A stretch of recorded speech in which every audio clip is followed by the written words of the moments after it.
love it. It's actually what I was going to say to your point of like, wow, what if we just did that with money? Like, what if we just did that with business? Instead of the focus being money, what if it was character building and living in purpose and delivering value to the world?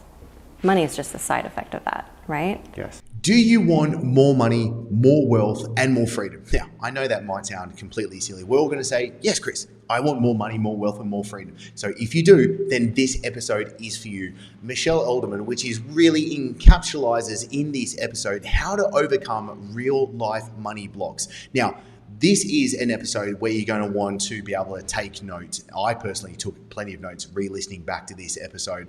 Michelle does a remarkable job on being able to articulate and communicate what's really going on when it comes to money. What are really the things that can be blocking you, stopping you from earning the money that you want? And there's so much in this episode I know you will be able to use, implement, and really take away with. That's why I'm so thankful to be sharing this with you. So if you're joining us on the podcast right now, please make sure that you go join us over onto the Christopher Dufey YouTube channel. Watch this conversation unfold on camera in Michelle and Mike's beautiful ranch in Texas. And I would also love for you to share this on social as well, because I want to know what is it that you're going to use from this episode. So if you're with us on YouTube, please comment below and let me know what you're going to be using, as it would be a huge bummer to be able to have this amazing conversation and for you not to use it. That would suck. That's not what I want to happen. So please make sure that you tag me on social when you share this out, as I would love to know. And I would love to personally say thank you for you joining us in this episode. I'm going to go straight for the jugular. So, That's kind of my style. Good. All right, beautiful. The way I term mindset is it's the lens in which I see the world that shapes the world that we live in. Absolutely. But when it comes to money mindset, I think this is waters that become extremely murky really quickly. Absolutely. What is a money mindset? How do we actually understand what's going on so that I can then figure out how to have more money, but enough money as well? So a subtle distinction too is that, money versus abundance, right? So our reality is all filtered through our mind. And so for some people, money is a great thing. And for some people, other people have this negative reaction to the word money. And so I like to, clarify the distinction between money and abundance. Because abundance is really a feeling, right? Like it's a feeling. And abundance always feels good. Money can feel bad. It can feel like a negative thing. And so I like to explain to people that money is actually neutral. It's completely neutral. It's only when we have a thought about it. And a lot of this is our subconscious thoughts, things that we've picked up in childhood, things that people have said to us that we've latched onto that stick. And then that's how we shape our relationship with money. But money is actually neutral. And so what I like to move people to is really towards an abundant mindset and an abundant way of living. And the side effect of that, of living an abundant feeling life, is money. I love that. I just want to say, one thing that I actually, an affirmation I say to myself every morning when I journal is, I am abundant, I am enough, I'm grateful. The three things I kind of like to operate off from the beginning of each day. So I really appreciate you sharing that. Yeah. When it comes to understanding subconscious and conscious, let's say I have no idea. Michelle. Yeah. What is subconscious and conscious? So our conscious mind is what we are working with most of the day. Like when we make a plan, it's our conscious mind making the plan. But our subconscious, our conscious mind is like the tip of the iceberg, responsible for about 5%. Subconscious is really responsible for about 95% of our habits, behaviors, and results in life. And so how do we access that information? How do we rewire that?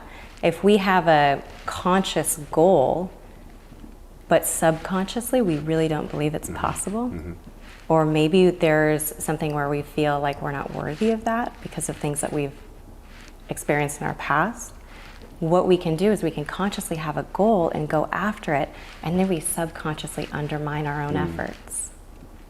And so it's about being really, really honest and truly listening, like taking the time to be still with yourself. And because we all have the intelligence within ourselves. A lot of people will, be looking for external solutions to their problems, but really it's if we get truly, truly honest with ourselves and be still enough to listen, we will hear what our true subconscious beliefs are. If we sit in silence and really ask the right questions, the answer will always come up. So asking, like, how do you truly, truly feel? And what is the first thing that comes up when you think about money? And if you sit in silence, you'll start hearing your own subconscious beliefs. And that'll become revealed. And then the work begins. Okay, I love this. I'm going to purely come from a selfish standpoint right now. And I love what you said about it, because I think it was the book, The Happiness Hypothesis by Jonathan Hayden. He uses the analogy of an elephant and the rider, and the subconscious being the elephant and the conscious being the rider. And as much as the rider wants the elephant to go somewhere, the elephant's going to go where it wants to go at the end of the day. And so when it comes to, and I find this really fascinating actually, what is it that I want deep down? Like what was it that is true to me, is aligned with me? I also recently read a book called Wanting, which talks about mimetic theory, which is like, I'm going through mimesis, I'm copying things from other people and other situations and environments that aren't necessarily true to me. And I think I used to be really good at conning myself. Like I could suppress emotions, I could kind of like put things away. How can I get good at that skill of listening to myself? Yeah, that's a great question. And it really is pausing. We live in a world that's conditioned us to just go, go, go, go, go all the time, right? And it's always this like external, we're always trying to get somewhere, achieve something, and then we can be happy, peaceful, whatever it is, right? So it's always this chase to the end of a feeling, which is really a feeling that we're chasing. And when it really, really boils down to it, we're chasing money, we're chasing success, we're chasing all these things because of the way that it'll make us feel, right? But here's the interesting paradox to that. We don't need all of that to actually feel what we want to feel. So then the question becomes, what do we truly want to feel in our lives? And then by what means do we want to have that feeling? And so if we really, really sit with ourselves and pause, and it's like, okay, let's just get off of the rat wheel for a moment, and let's just play with this concept, let's play with this idea. What is it that's behind the thing that I think I want? Like, I want the nice house, I want to move to a different location, I want to, whatever it, build a successful business that, profits X amount, then what would that provide you? For me, what comes up is freedom.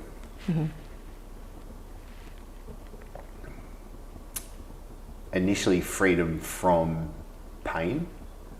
And if I could be really honest, the freedom to, I'm not 100% sure.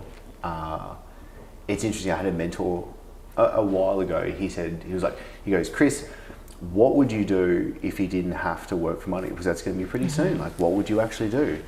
And I'd never thought about it. I had never been asked it before. And so the answer just came like bumbling out of my mouth. And I was like, learn and share, which is literally why I'm doing this right now. This has nothing to do with my businesses. It's been really interesting. And I think this place in my life right now is I've worked, so I really only do 6 hours a week as the CEO in the business. It's running fantastically. And now I'm able to be in a place of like, and I've got to be really honest, for the last few months, I didn't know what I wanted. Like I didn't know, I was just like, well, what do I do? Like I've built this, I found myself actually being in a space where I was like, I've built this amazing business, this lifestyle, we can live anywhere in the world, like all of these amazing things, but I wasn't actually using that freedom. I found myself, I was like, I am not using this. So, Michelle, what's wrong with me?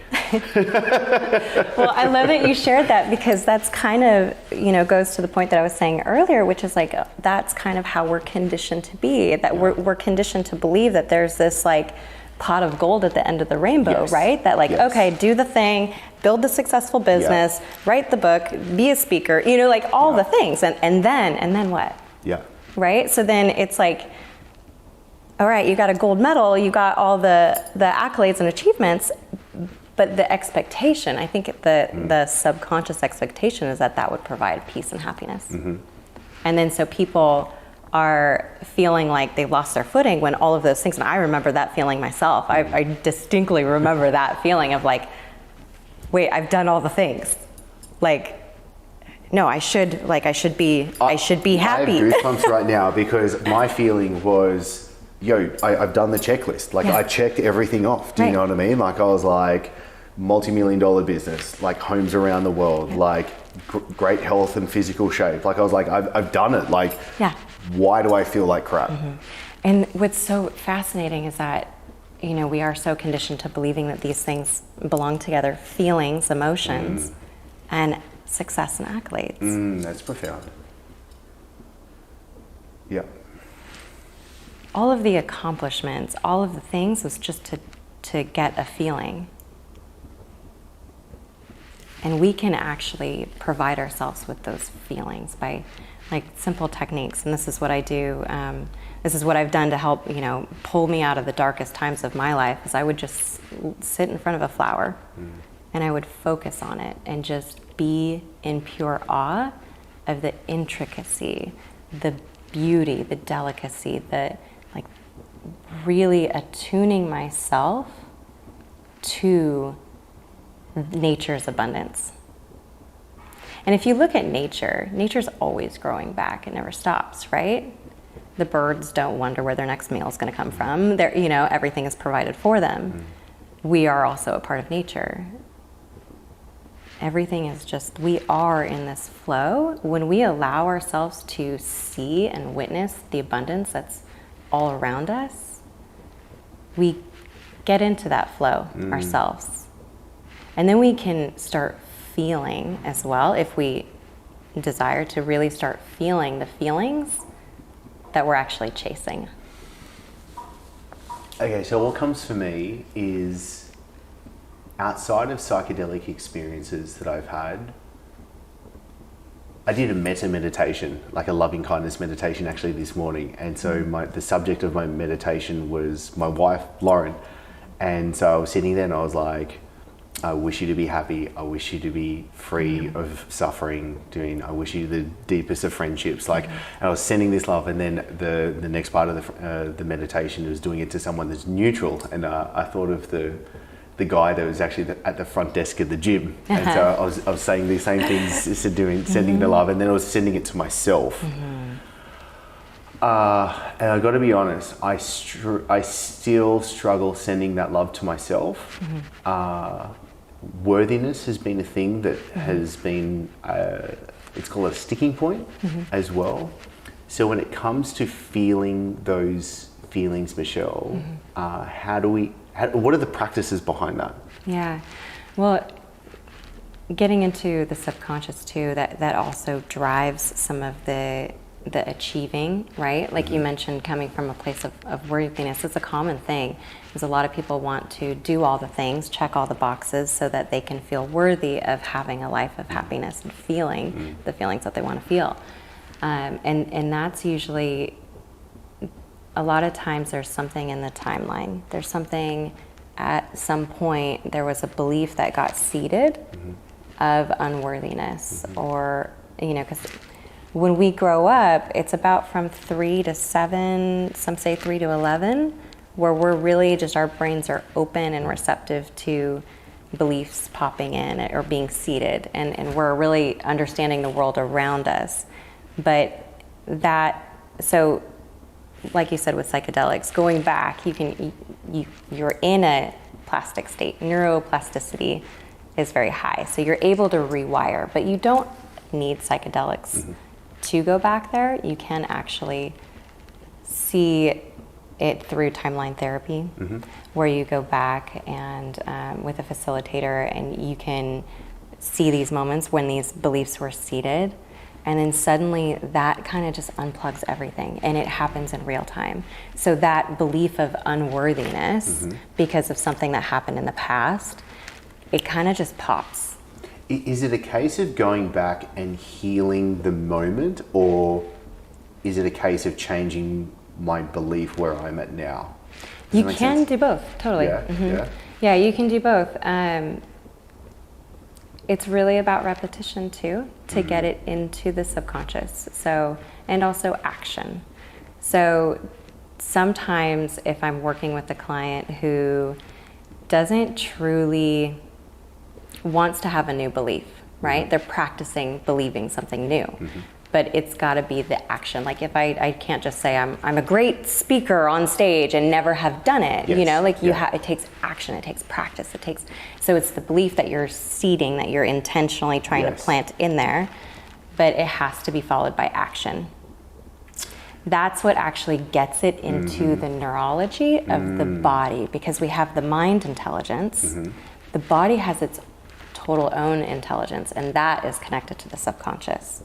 So let's say, for example, I think I'm picking this up, if I'm wanting to be a great speaker, and let's say a lot of people say affirmations where it's like, I'm a great speaker, there's a BS meter somewhere back here flicking off, and I'm just like, no you're not, like, and I see that as delusion. Like, do you mean if you're believing something that's not real, there's a case of delusion going on. Okay, so I need to back that up, so then there's evidence for it to get into the nervous system. Yes. Okay, how do we make it? I'm really enjoying this. So here's what you do.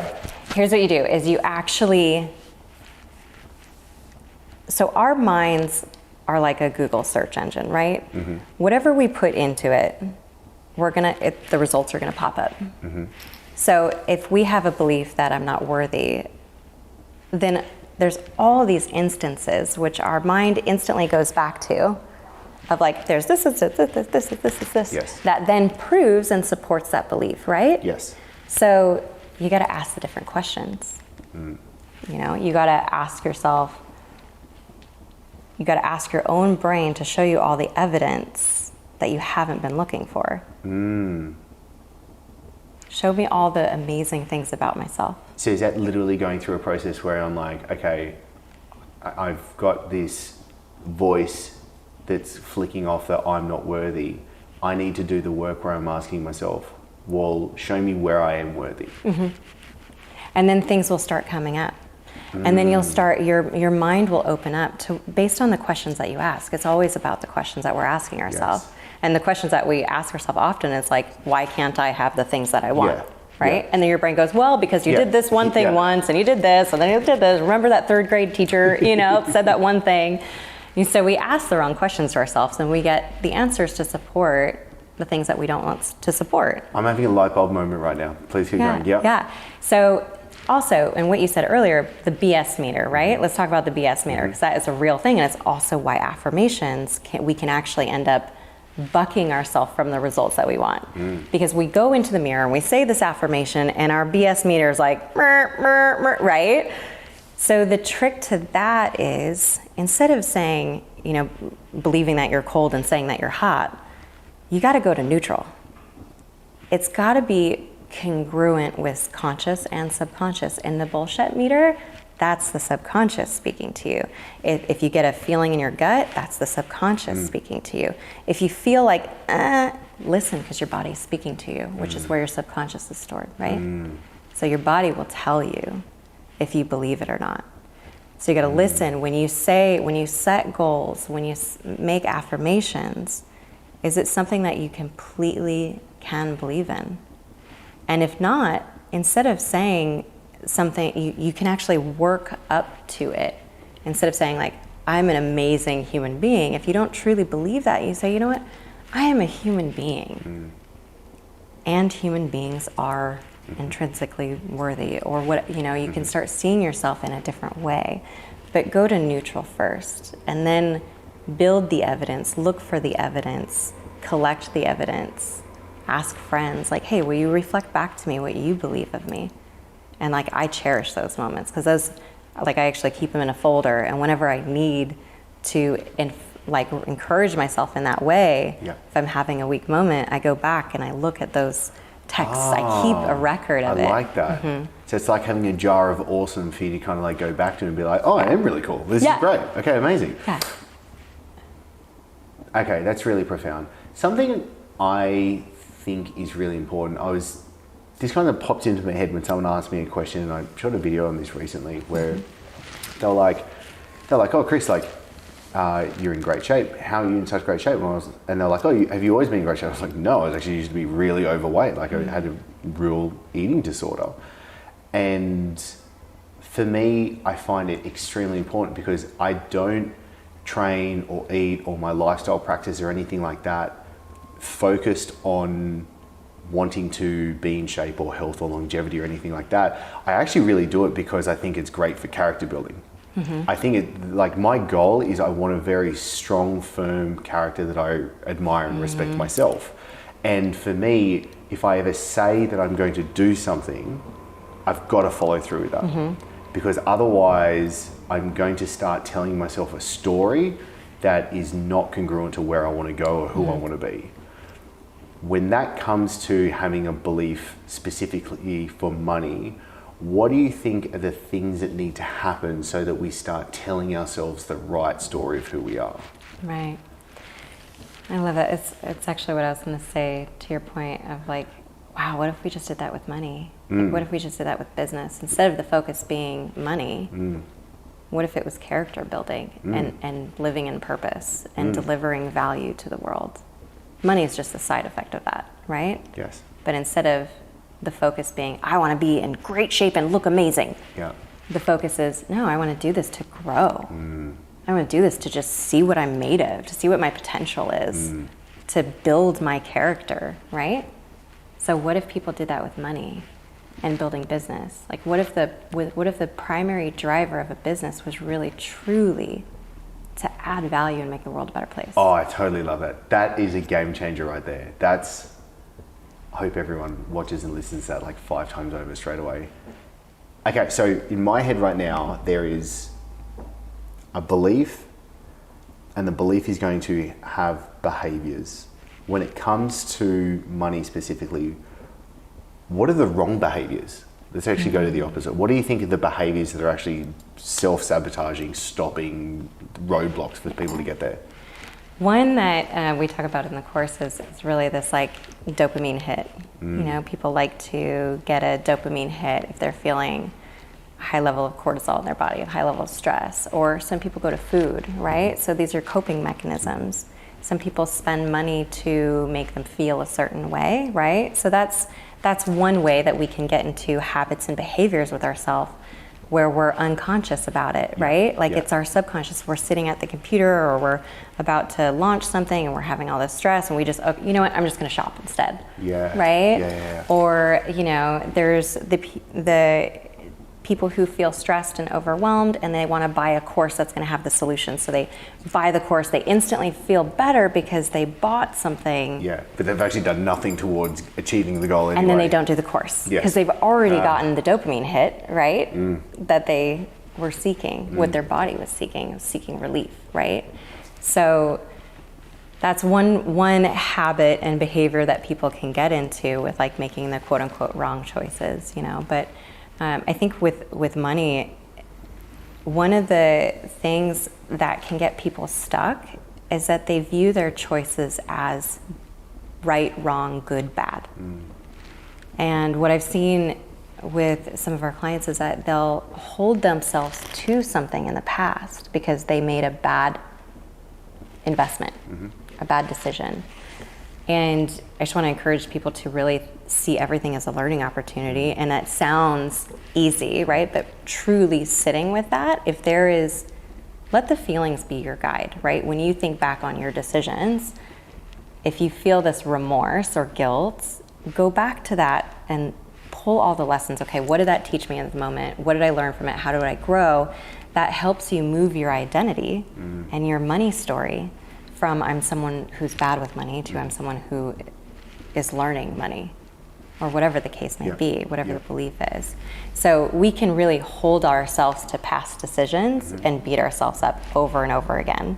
And that's a common one for people. And it doesn't give them the opportunity to then turn towards the future and decide what they want, because then they're carrying this old belief that they don't make good decisions with money. So clearing out and really clearing out and being at peace with the decisions of the past is what also really helps for the future decisions, because you can be carrying a outdated belief that's not going to help in the future. And then what will happen is, if you have that belief, we're such incredible creators that if we have a thought, we prove it to be true. Yeah. If we have a belief, we prove it to be true. And that comes out through our actions. So we behave a certain way, we show up a certain way, right? Like if we have the thought of, I'm afraid what people are going to think of me, how does that show up in your physiology? You start cowarding a little bit more, you get like nervous or whatever. You show up to the world differently based on what you're thinking. So our thoughts turn into actions and behaviors and how we present ourselves to the world. So if we're having thoughts about money, we're going to show up and prove that thought to be true. So the number one tip I give people is to be really, really clear on how they think about money and their relationship to it. Okay, I'm going to come back to that in 1 second. What comes up for me, and I found very interesting, is self-sabotage, and when we like hit a ceiling. Yeah. I remember the first time we like broke like the 100K month mark, and I think it would be hilarious actually like printing this out on Stripe, because you could see it go like this and then like this. Do you know what I mean? And I was just like, it would go between like 120 and 90K months and do like that for a while, do you know what I mean? Before it would finally then start going back up again. What does someone do if they see themselves hitting that ceiling for them to be able to be like, okay, like something needs to change right now, and not have to elongate that painful process of like dragging that out? Right.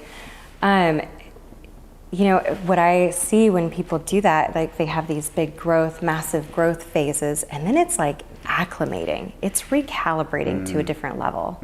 So it's not necessarily bad, right? Like we kind of stay at a certain level, and we can go down and up, and it's like we're finding our footing. Yeah. Like a new level of abundance can feel scary. I remember when Mike and I first started dating, and the relationship was so great. Yeah. And I was like, something's wrong. Like something has to be wrong, right? We do the same thing with money. Yeah. Right? Yeah. Like we have a certain amount of money in the bank account, and we're like, okay, this is new. Something, we start freaking out. So that's like really our capacity to hold wealth or success or abundance. And that is actually retraining on a neurological level. Yes. The subconscious to being comfortable with that level. And so a lot of people will want to invest right away, or they'll make like all these decisions because at the, subconsciously they're actually uncomfortable with that level of success and abundance. And so I like to just tell people to breathe. And like when you see a big uptick, know that this is actually kind of normal. It's actually normal to just be figuring it out and stabilizing at that new level. Yep. And then when you get really, really comfortable there, then you can go up another level, right? But it's really, really difficult to continue much further until you've, reached equilibrium. Yes, okay. Yeah. It's like scuba diving. Yeah, okay, yeah. So I've got to equalize out before I can move forward. Money is the same way. How do I not equalize properly and pop my ears the wrong way? What happens? Like if I get to a point I'm not equalizing, I'm not being able to like get through that equilibrium. Yeah. What am I doing wrong? What can happen is people can sabotage it, so they'll reach a really, really high point, and then what we've seen a lot of entrepreneurs do is they like have this great massive business, and suddenly, there's a lot of excitement building, right? There's a lot of adrenaline building a company, figuring things out and growing and growing and growing. And then at some point you reach either all of the kinks start working out pretty well, things get a little smooth, and money's in the account, and suddenly it's boring. So then you destroy the business so you Yep. can build another one, Yep. right? Yep. That's what's subconsciously going on. Yes. Obviously, we don't intend on doing that consciously. We often have no idea we're doing it. Yes. And it's only through hindsight and really looking at a pattern that we can see it. What comes up when you say that is like, that's scary. Like, I know that I'm a flawed human being and I'm totally susceptible to that. As we all are. I don't want to burn the stuff down that I've worked so hard to build. Like, oh my God, this is why we need what you're doing. I think this is profound because I see the technical ability of what does a business do, how does it actually do it, like, do you know what I mean? The ability to attract, convert, deliver, all of that stuff, but it matters, but it doesn't really matter until I'm the person that I need to be as the entrepreneur, as the business owner, as the human being to be able to then apply this as well. Right. And so the questions that you ask yourself is, who do I need to be? And what do I need to believe about myself? And that's the big one. What do I need to believe about myself so that I can continue having the wealth that I have? What do I need to believe about money? What do I need to believe about the world, how things work, so that this remains a constant? Okay, last question. I have a conundrum. And this obviously shows my flaws and limiting beliefs. There is, on one hand of it, this is going to be really interesting where this goes actually. On one hand, I have a belief where there is a point where they're like, enough is enough, where I don't need to continue to strive. Like, I've asked myself, like, well, how much money is enough? Like, do you know what I mean? Like, do I need more than like X amount? Do you know what I mean? I was like, like, for example, I'm going to be brutally honest and open here. When I was like, I thought about this. I was like, all right, for me to create financial freedom, if I wanted to live off $300,000 a year passively, that means I would need $8 million of cash producing assets a year to be able to provide that. And so then I was like, okay, great. My goal is to be able to sell the business for me to walk away with $8 million. And then I've hit a financial freedom point. Then in my head, and I remember like, I was like explaining this to Lauren, my wife. And then in my head, I was like, yeah, but like 10 would be good, wouldn't it? Like 12, because that's an 8-figure exit. Like, and my ego starts kicking in. Do you know what I mean? I was like, and then I'm doing the math, and I'm like, well, what's the difference between 12 and 20? You know what I mean? I was like, not really a huge, and so that's a rabbit hole I went down as well. And then on the other side of the hand, I'm like, well, why don't I make it 100? Am I not abundant? And I'm like, do you see? Where's the line? Yeah. What? And none of that is wrong, right? It's just for what's the driving force behind that? Because if it's a driving force behind that to prove anything, then it's likely you're going to reach some type of a burnout, a crash, like that's typically when people strive and they push themselves for the sheer purpose to prove to themselves that they're capable, that they're good human beings, or to prove those fuckers that bullied them in, grade school, that they're good enough. All these things that then it's doing it for the reasons that aren't truly sustainable. And so you're chasing, again, a feeling. And so, I would really just get clear with yourself and honest with yourself. Why is it that I really, really want that? Now, if you do it for the same reasons that you do your health practice, because I want to see what's possible. Like, because I've got this one life and I want to see, like, what can I do? Like, what are the edges here? Like, can I do it? I'm sure I've seen other people do it. Like, what if it's this fun game that we have with ourselves and we're enjoying it? Let your feelings be the guide on where the route is. If it's a healthy route. How you communicate that, like glowing as you say that, it's such a truthful, beautiful, loving space when you say that. Like, I really hope that comes through the camera as well, because that's incredible. Like for me, I'm like, oh my God, yeah, like holy shit, what am I doing? Like I've got to do that right now. Like why am I not doing that? That's incredible. I think this is profound. Michelle, this has been an incredible conversation. I'm honestly like, I'm going to be watching this multiple times over. I'm going to get the transcript so I can listen to this on the flight home. I was saying as well, I was super bummed out because I want Lauren and I to be able to come to this workshop that's coming up soon. Yeah. But how do we have more of what it is that you're doing in this brilliance?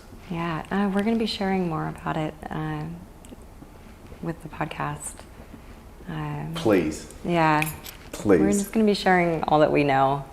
If I could leave like one impact on this world, if I could share something, leave a legacy, it would be that people don't need to chase in order to feel. You know, and people put this label on money, people put this power on money, like it has the ability to make them feel things, and it doesn't. And what do we really want to feel? We want to feel happy, at peace, in love.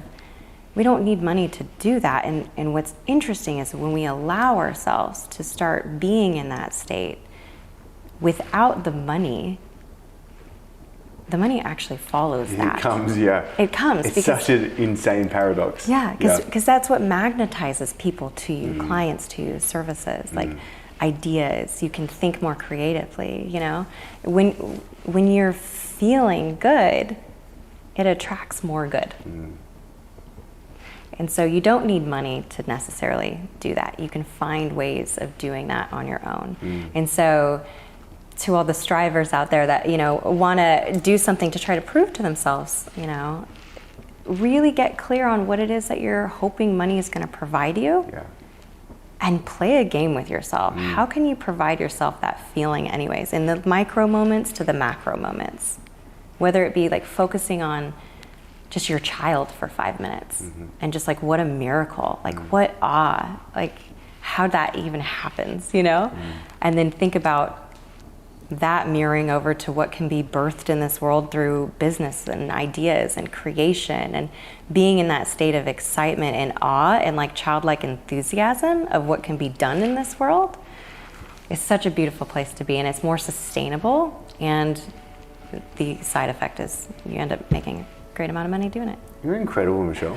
I'm so grateful to have this conversation. Thank you so much. Thank you. I'll make sure to put in the links in the show notes, everything for you to be able to see everything that Michelle and Mike are doing. And if it's cool with you, I want to make this part one of part many, because when I come back we can do more, because I feel like I've just scratched the surface and there's so many threads I want to pull. But generally, thank you so much, Michelle. It's been mind-blowing for me. Yeah, thank you.